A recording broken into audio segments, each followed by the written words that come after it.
اعوذ باللہ من الشیطان الرجیم بسم اللہ الرحمن الرحیم نحمدہ ونصلی علی رسولہ الکریم فاما بعد۔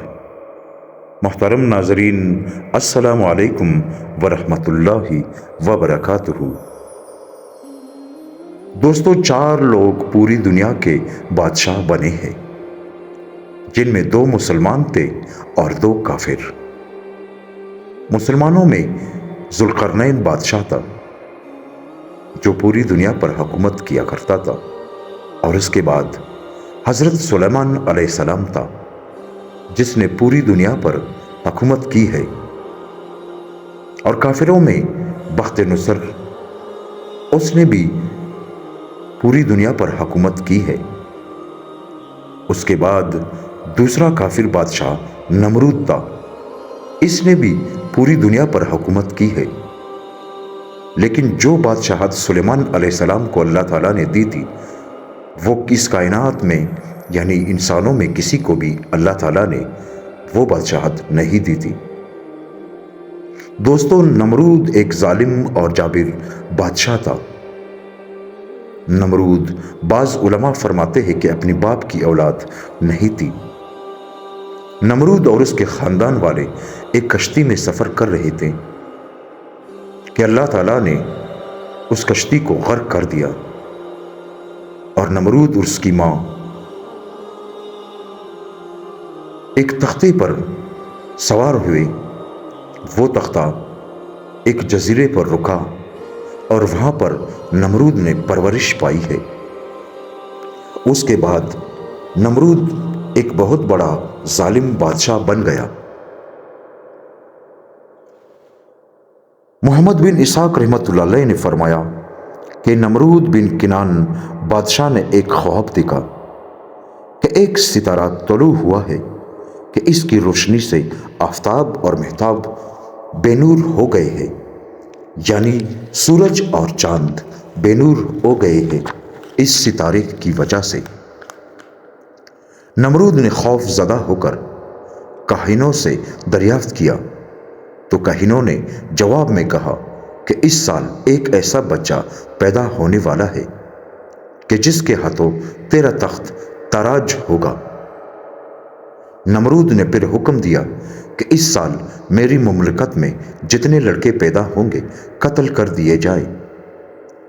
حضرت ابراہیم علیہ السلام کی پیدائش بھی اسی سال ہوئی۔ حضرت ابراہیم علیہ السلام کی والدہ نے جب یہ ماجرا سنا تو تولد کے وقت باہر ایک غار میں چلی گئی۔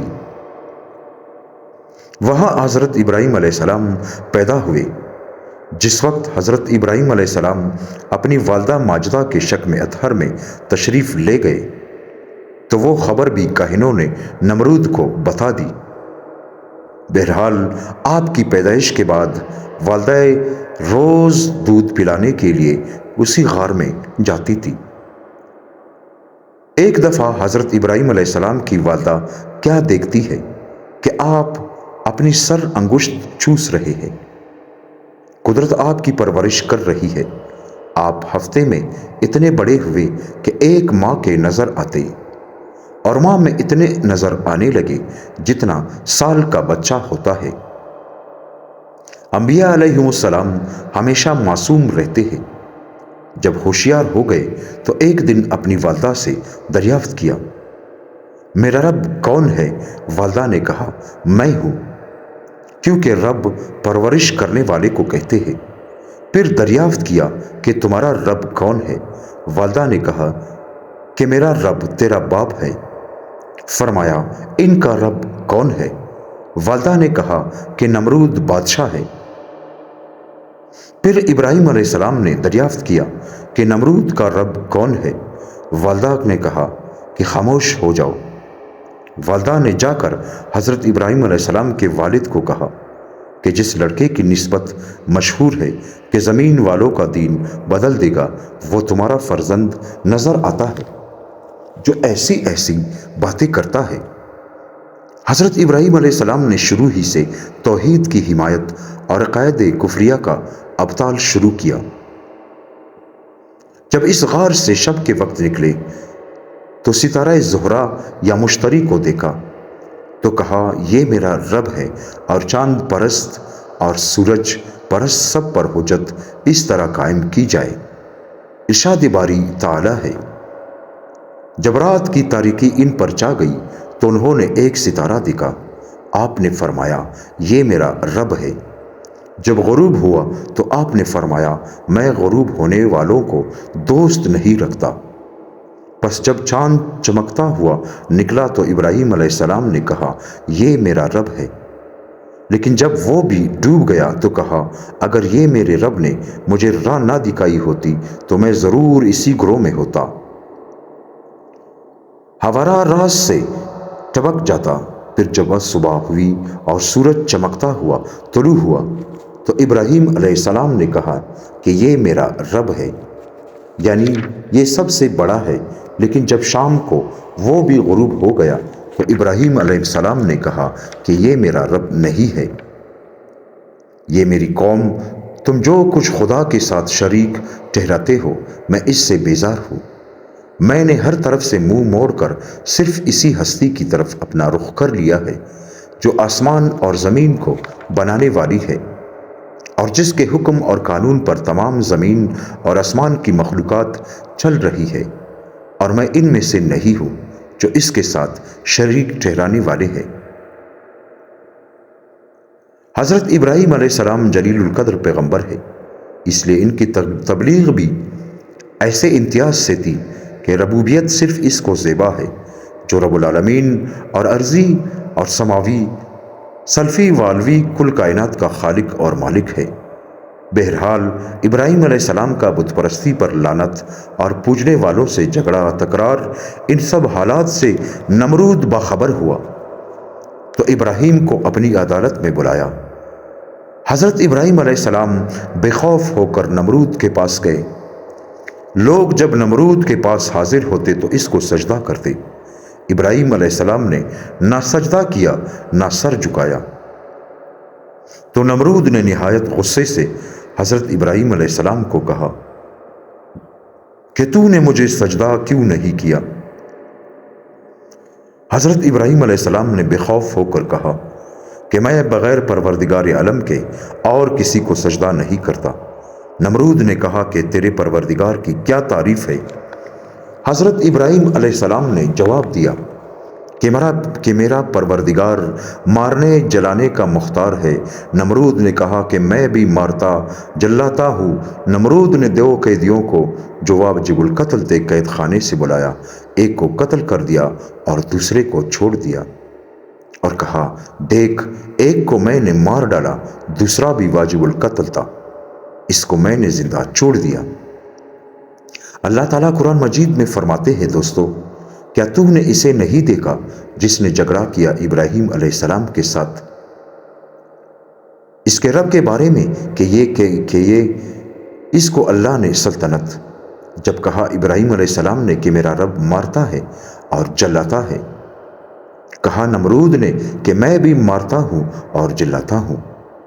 ابراہیم علیہ السلام کا جواب تو دراصل یہ نہ تھا، لیکن یہ بے وقوف تھا۔ آپ نے سمجھا یہ نالائق کن ذہن ہے، پھر آپ نے اس کے سامنے ایسی دلیل پیش کر دی جس کا اس سے کوئی ٹوٹا پوٹا جواب بھی نہ ہو سکا۔ ابراہیم علیہ السلام نے فرمایا میرا پروردگار روزانہ سورج کو مشرق سے طلوع کرتا ہے، اگر تیرا تصرف ہے تو مغرب سے سورج کو طلوع کر کے دکھا دے۔ اللہ تعالیٰ قرآن مجید میں فرماتے ہیں دوستو، ابراہیم علیہ السلام نے پس اللہ تعالیٰ لاتا ہے سورج کو مشرق سے نمرود سے کہا تو اس کو مغرب سے نکال کر دکھا۔ پس حیران ہو گیا وہ آدمی جو کافر تھا۔ اس سوال کا نمرود سے کسی قسم کا جواب نہ ہو سکا۔ اکثر لوگ اس معاملے کو دیکھ کر مسلمان ہو گئے۔ کہتے ہیں کہ جب حضرت ابراہیم علیہ السلام کا نمرود سے مقابلہ ہوا کہ میرا رب سورج کو روزانہ مشرق سے طلوع کرتا ہے تو مغرب سے طلوع کر کے دکھا، اور میرا رب زندہ بھی کرتا ہے اور مارتا بھی ہے، تو نمرود نے کہا تھا کہ کیا نے کسی کو اپنی آنکھوں سے زندہ ہوتے دیکھا ہے؟ تو تو حضرت ابراہیم علیہ السلام نے خدا کی جناب میں عرض کی کہ مجھے دکھا تو مردوں کو کس طرح زندہ کرتا ہے۔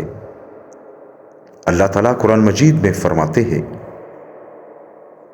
اور جب کہا ابراہیم نے کہ اے میرے پروردگار مجھے دکھا کہ تو مردوں کو کیسے زندہ کرتا ہے، اسی طرح پھر حضرت ابراہیم علیہ السلام نے خدا کے حکم سے پرندوں کو ذبح کیا اور سر اپنے پاس رکھ کے باقی ان کے جسم کو ٹکڑے ٹکڑے کر دیا۔ بعض کہتے ہیں کہ بالکل کیما کر دیا، پھر ان کو 4 یا 7 پہاڑوں پر رکھ دیا۔ جس پرندے کا سر پکڑ کر بلاتے فوراً سب پہاڑوں سے اس کے اجرا اڑ کر پرندے بن جاتے اور اپنے سر سے لگ کر پرندہ زندہ ہو جاتا۔ اگر دوسرے پرندے کا سر اس پرندے کے سامنے کیا جاتا تو وہ پرندہ اس سر کے ساتھ نہ لگتا تھا۔ اس سوال میں ابراہیم علیہ السلام نے علم الیقین سے عین الیقین حاصل کیا۔ پرندوں کے بارے میں بھی کئی اقوال ہے۔ کوئی کہتا ہے کہ کلنگ، مور، کبوتر اور مرغ تھے، اور کسی نے کہا ہے کہ کبوتر، مور اور مرغ اور کوا تھے، اور کسی نے مرغابی سے مرغ کا بچہ مرغ اور مور کا کہا ہے۔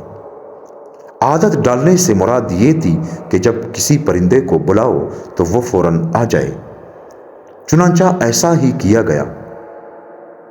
اسی واسطے ریزہ ریزہ کرنے کے بعد جس پرندے کا سر پکڑ کر اس کو بلاتے تو اس کے سارے ٹکڑے، سارے اجزاء بکھر کر اڑتے ہوئے اپنے سر کے پاس آ ملتے۔ پھر ایک دن حضرت ابراہیم علیہ السلام نے اپنے والد سے کہا کہ اے باپ، یہ کیا مورتی ہے کہ جن کی تم بندگی کرتے ہو اور رات دن ان کو سجدے کرتے ہو؟ باپ نے کہا یہ ہمارے خدا ہے۔ ابراہیم علیہ السلام نے جواب دیا کہ نہ ان کے کان ہے، نہ آنکھیں ہیں، نہ نفع پہنچا سکتے ہیں، نہ نقصان پہنچا سکتے ہیں۔ باپ نے کہا تو ہمارے خداؤں سے بیزار ہے، البتہ سنگسار کیا جائے گا تجھے۔ اللہ تعالیٰ فرماتے ہیں قرآن مجید میں، اور بلا شک ہم نے ابراہیم علیہ السلام کو اول ہی سے رشد و ہدایت عطا کی تھی اور اس کے معاملے کے جاننے والے تھے۔ جب اس نے اپنے باپ اور قوم سے کہا کہ یہ مجسمے کیا ہے جن کو تم لیے بیٹھے ہو، کہنے لگے کہ ہم نے اپنے باپ دادوں کو انہی کی پوجا کرتے ہوئے پایا ہے۔ ان کے جواب میں حضرت ابراہیم علیہ السلام نے فرمایا، ابراہیم نے کہا کہ بے شک تم اور تمہارے باپ دادا کلی گمراہی میں ہو۔ کہنے لگے کہ تو سچی بات کرتا ہے یا مذاق کرنے والوں سے ہے؟ ابراہیم علیہ السلام نے فرمایا کہ یہ بت تمہارے رب نہیں بلکہ تمہارا رب زمینوں اور آسمان کا رب ہے جس نے ان سب کو پیدا کیا ہے، اور میں اسی بات کا قائل ہوں۔ قرآن مجید میں اللہ پاک فرماتے ہیں دوستو، بلکہ تمہارا رب اللہ ہے، آسمانوں اور زمین کو جس نے پیدا کیا ہے، تو اس بات کا گواہ اور قائل ہو۔ پھر تمہارے معبود کسی ادنا چیز کے بھی خالق نہیں اور نہ ہی مالک ہے، پھر یہ معبود اور مسجود کیسے ہو سکتے ہیں؟ خدا کی قسم ان سے برا سلوک کروں گا۔ اللہ تعالیٰ قرآن مجید میں فرماتے ہیں دوستو، قسم ہے اللہ کی، البتہ میں برا سلوک کروں گا تمہارے بتوں سے پیچھے اس کے کہ پھر جاؤ تم پیٹ پیٹ کر۔ اور ایک دفعہ حضرت ابراہیم علیہ السلام نے اپنے باپ سے کہا کہ تم بتوں کو سجدہ کرتے ہو، تجھے اور تمہاری قوم کو گمراہی میں دیکھتا ہوں، تم سری گمراہی میں ہو۔ اللہ تعالیٰ قرآن مجید میں فرماتے ہیں دوستو، جب کہا ابراہیم علیہ السلام نے اپنے باپ آزر سے، کیا تو بناتا ہے بتوں کو؟ خدا میں تجھ کو اور تیری قوم کو کھلی گمراہی میں دیکھتا ہوں کہ تم لوگ گمراہ ہو۔ اور ایسے واقعات اس لیے تھے کہ پروردگار عالم جل جلالہ نے آپ کو زمین آسمان کی سلطنت کا مشاہدہ کرایا تھا۔ اللہ تعالیٰ قرآن مجید میں فرماتے ہیں، اور اسی طرح ہم نے ابراہیم کو آسمانوں اور زمین کی سلطنت کا مشاہدہ کرایا، اور تاکہ وہ یقین کرنے والوں سے ہو جائے۔ ابن عباس سے روایت ہے کہ حضرت ابراہیم علیہ السلام کے باپ کا نام تارخ اور ماں کا نام شافی تھا۔ آزر ایک بت کا نام تھا۔ ابراہیم علیہ السلام کے باپ اس بت کے خادم اور پجاری تھے، اس لیے یہی نام ان پر غالب آ گیا۔ اور عزر ٹیڑے کو بھی کہتے ہیں، اس لیے ابراہیم علیہ السلام نے خدا کی توحید کے مقابلے میں اپنے باپ کو اس کلمے سے پکارا ہو۔ ابن جریر وغیرہ نے بیان کیا ہے کہ ابراہیم علیہ السلام کی نگاہوں کے سامنے آسمان پھٹ گئے تھے اور ابراہیم علیہ السلام سب چیزوں کو دیکھ رہے تھے، یہاں تک کہ ان کی نظر عرش عظیم تک پہنچی اور ساتوں زمینیں ان کے واسطے کھل گئی اور وہ زمین کی اندر کی چیزیں دیکھ رہے تھے، یہاں تک کہ انسانوں کے گناہ بھی دیکھ کر بد دعا کرنے لگے تو پروردگار عالم جل جلالہ نے فرمایا کہ اے ابراہیم، میں تم سے زیادہ اپنے بندوں پر کریم ہوں، شاید یہ توبہ کر کے ہماری طرف رجوع کریں۔ پھر ابراہیم علیہ السلام پر وہ مشاہدہ بند ہو گیا۔ دوستو، اللہ تعالیٰ سے دعا کرتے ہیں کہ اللہ پاک ہم سب کو نیک عمل کرنے کی توفیق عطا فرمائے۔ نمرود ایک بہت ہی ظالم اور جابر بادشاہ تھا۔ دوستو، اس طرح کے واقعات دیکھنے کے لیے میرے چینل کو لائک اور سبسکرائب کریں۔ اگر یہ ویڈیو آپ کو اچھی لگی ہو تو ایک پیارا سا کمنٹ کیجئے۔ انشاءاللہ کل آپ کی خدمت میں دوبارہ ایک نئے واقعے کے ساتھ حاضر ہوتے ہیں۔ تب تک کے لیے اللہ حافظ۔